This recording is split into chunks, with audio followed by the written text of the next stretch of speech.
Ito ang mga dapat natin aabangan mga kapuso sa Royal Blood na wag natin papalampasin ang bawat episode ng telesering ito. Ito nga ang pinakamasakit na nangyari sapagkat ang anak ni Napoy ay mawawalan dahil sa isang aksidente. Ito ba ay sinadya ng taong kumitil sa buhay ni Lizzy o talagang naaksidente lang ito na hindi sinasadya na panahon? Kaya aabangan natin yan makapuso dito sa Royal Blood na wag natin papalampasin ang bawat episode ng telesering kinaabangan natin tuwing gabi. Malapit na malaman ni Napoy kung sino talaga ang kriminal na kumitil sa buhay ng kaniyang ama.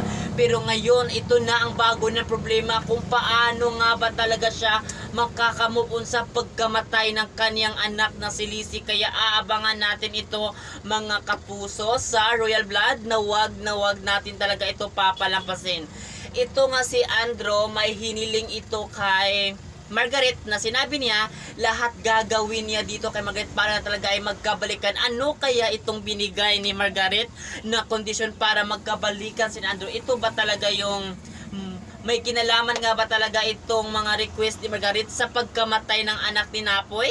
Kaya yan ang aabangan natin dito makapuso sa Royal Blood na wag talaga natin to papalampasin. Kasi nga paganda na ang mga pangyayari ng telesering ito na hindi natin inasahan na ito ay mangyayari. Kaya lagi lang kayo makatutok sa telesering inaabangan natin at wag kayong bibitiw sa malapit na pagtatapos ng telesering ito.